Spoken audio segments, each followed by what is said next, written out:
மாணவர்கள் தங்களின் வீட்டு வசதி உதவித்தொகையான ஏபிஎல்ஐ தொடர்ந்து முழுமையாக பெறுவதற்கு மேற்கொள்ள வேண்டிய அவசர நடவடிக்கை குறித்து அறிவுறுத்தப்பட்டுள்ளது. சுமார் 5.8 மில்லியன் குடும்பங்கள் சராசரியாக 223 யூரோக்கள் வரை வீட்டு வசதி உதவித்தொகை பெறுகின்றன. இந்த தொகையானது பயனாளிகளின் வருமானம் மற்றும் சூழலை பொறுத்து மாறுபடும். குறிப்பாக தேவைகள் சார்ந்த உதவித்தொகை பெறும் மாணவர்களுக்கு மற்ற மாணவர்களை விட அதிக அளவிலான ஏபிஎல் உதவித்தொகை வழங்கப்படுகிறது.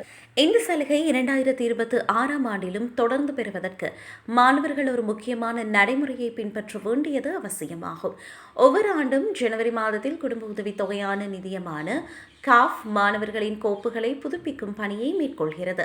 மாணவர்கள் தாங்களினும் உதவித்தொகை பெறுபவர் தானா என்பதனை உறுதிப்படுத்தினால் மட்டுமே அவர்களுக்கு வழங்கப்பட்டு வரும் கூடுதல் சாதகமான ஏபிஎல் தொகை தொடரும்.